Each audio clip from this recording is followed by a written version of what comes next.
ভাত হয়ে গেছে, এই যে মাছের ঝোল হয়ে গেছে, ওই মাছের ঝোল পাতলা করে। আর এই যে আলু পটল ডালনা করছি, আমার খেতে খুব ভালো লাগে। কষাবো, তারপর জল দেবো হালকা।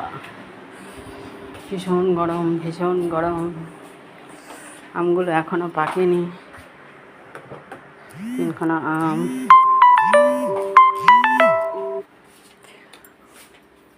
আমাদের ঘরে আলুগুলো এরমভাবে রাখা থাকে, দেখবে আলু পচে যাচ্ছে, এই দেখো ছড়িয়ে রাখা হয়েছে। আলু যদি বেশি কেনা হয় এরমভাবে রাখো, দেখবে পচবে না।